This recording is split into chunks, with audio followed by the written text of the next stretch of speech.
Yang kedua adalah Seman 2 Bandung. Seman 2 Bandung ini berlokasi di Jalan Cihamplas, dekat Ciwok. Kalian orang Bandung pasti gak asing lah sama Ciwok. Apalagi Jalan Cihamplas tuh, pasti gak asing banget. Di sekolah ini terdapat sebuah pohon beringin yang lumayan besar. Meskipun dilihat pada siang hari, sekolah ini menurut orang-orang dan menurut aku yang udah pernah lewat ke sana atau berkunjung ke sana, waktu itu aku daftar ke Seman 2 Bandung, ya memang kelihatan angker banget lah. Soalnya gimana ya, pohonnya itu nggak terlalu besar, cuman yang namanya pohon beringin lah gitu, identik sama hal-hal yang kurang mengenakan ya. Banyak sekali sosok yang tinggal di sana lah, white lady gitu yang paling banyak tuh. Jadi meskipun siang-siang lihat ke situ itu kayak ya angker aja gitu, kayak nggak enak aja dilihatnya. Konon katanya di sekitar pohon beringin ini terdapat cerita akan sosok hantu yang sosok hantu yang sering menampakkan diri ke siswa-siswanya. Nah, sosok hantu ini adalah wanita, ya pasti white lady ya. Konon katanya sosok wanita ini sering sekali menampakkan dirinya kepada siswa-siswa yang sering di sekolah sampai sore menjelang maghrib. Nah, jadi menurut kalian lebih serem Seman 5 Bandung atau Seman 2 Bandung ini? Kalau menurut aku sih lebih serem Seman 5 Bandung ya.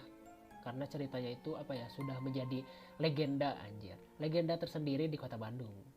Kalau menurut kalian gimana? Coba komen di bawah.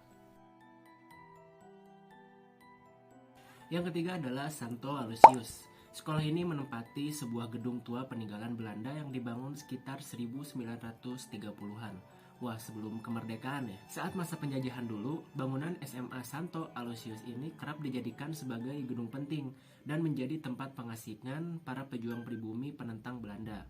Konon katanya, sekolah ini juga memiliki ruang bawah tanah yang dulunya menjadi tempat pengasingan orang-orang yang menentang kehadiran Belanda. Di dalam ruangan ini banyak sekali orang yang ditawan oleh Belanda. Gak heran sampai di situ, bahkan di zaman penjajahan Jepang dulu, gedung ini digunain sebagai tempat pembantaian para pribumi. Gak heran kan kalau sekolah ini terkenal angker. Nah, konon katanya nih dari ruang bawah tanah ini sering banget terdengar rintihan orang-orang kesakitan. Mungkin itu adalah sisa energi dari orang-orang yang dibantai oleh Jepang pada masa itu. Mungkin kisah ini sama ya kayak Lawang Sewu. Nah, di Lawang Sewu juga kan ada ruangan bawah tanah ya. Nah, di ruangan bawah tanah itu juga kan katanya dijadikan sebagai ruang pembantaian juga waktu zaman Belanda kayak gitu. Jadi nggak heran lah kalau tempat-tempat kayak gini menjadi angker karena mungkin energi orang-orang kemarin itu yang dibantai masih tersisa di ruangan bawah tanah ini. Lanjut. Yang keempat adalah SMA Santa Angela. SMA Santa Angela juga menggunakan bangunan tua peninggalan Belanda yang didirikan pada tahun 1951.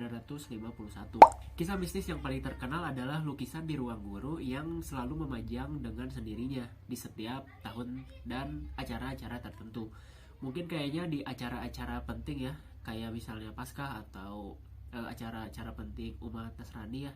Si lukisan ini suka majang sendiri tanpa dipajang sama orang gitu. Mungkin salah satu kisah mitis atau kisah mitosnya di sini adalah lukisan yang selalu terpajang sendiri. Kemudian selain lukisan yang tadi, kerap terlihat penampakan sosok suster yang sering mengelilingi sekolah Santa Angela ini.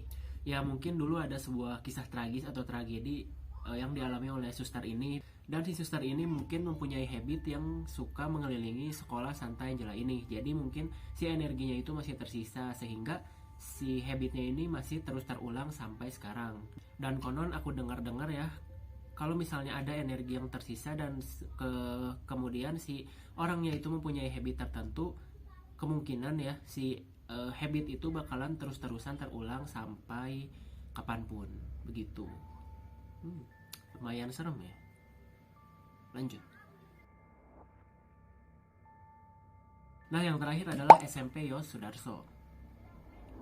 Kalian waktu zaman dulu waktu sekolah nih, kalian sering gak sih dengar-dengar cerita wah sekolah kalian dulu bekas kuburan gitu. Kalian dulu kelas kalian bekas kamar mayat atau gimana gitu. Nah, SMP Yos Sudarso ini adalah salah satu yang konon ya sekolahnya itu dibangun di atas pekuburan umum. Nah, Di bawah gedung sekolah ini katanya ada sebuah ruang bawah tanah juga nih. Nah, di salah satu ruangan UKS dipercaya ada sebuah boneka yang sering bergerak sendiri. Mungkin bangunan-bangunan zaman dulu terkesan atau gak jauh dari kesan ada ruang bawah tanahnya ya, mungkin untuk penyimpanan barang atau apa ya. Nah, ditambah ini adalah bangunan yang dibangun di atas pekuburan gitu, gimana gak menambah kesan angkernya gitu. Nah, di UKS juga kan aku dengar-dengar makhluk halus itu memberikan energi atau menjadikan perantara barang-barang tertentu. Contohnya adalah ya gelas, piring, atau yang paling sering itu yang paling kuat ya adalah boneka. Nah, gak heran lah kalau misalnya boneka di ruang UKS ini sering bergerak-gerak sendiri, karena ini adalah menjadi salah satu perantara makhluk halus memberi energi atau memberitahu ke kita bahwa mereka itu ada di sini loh gitu.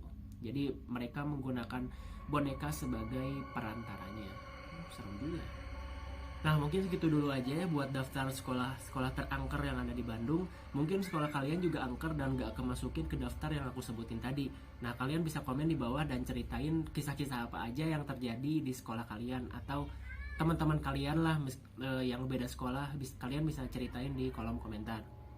Nah, aku pengen tahu nih, menurut kalian sekolah mana sih yang menurut kalian itu paling angker yang aku sebutin tadi? Seman 5 kah, Seman 2, atau SMA Santo Aloysius?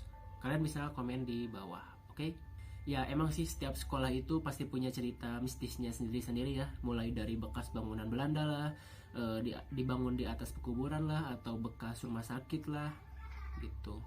Kalau kalian mau request aku harus bahas apa, kalian bisa komen aja di bawah ya. Nanti aku bacain dan aku bakalan buat videonya buat kalian. Buat kalian yang nanya kenapa aku ganti baju nih, karena kemarin ya waktu tag video, waktu aku mau edit, si audionya itu bermasalah, jadi aku harus tag ulang siang-siang. Jadi aku ganti baju begitu. Sialan emang. Yaudahlah, makasih semuanya buat yang udah subscribe, yang udah komen, share juga ke teman-teman kalian. Makasih banyak. Yang belum subscribe silahkan subscribe dulu. Dukung channel ini dengan cara subscribe, like, komen, dan share. Juga nyalain notifikasinya biar kalian tahu kalau aku upload video baru. Sampai ketemu ke video selanjutnya. Peace.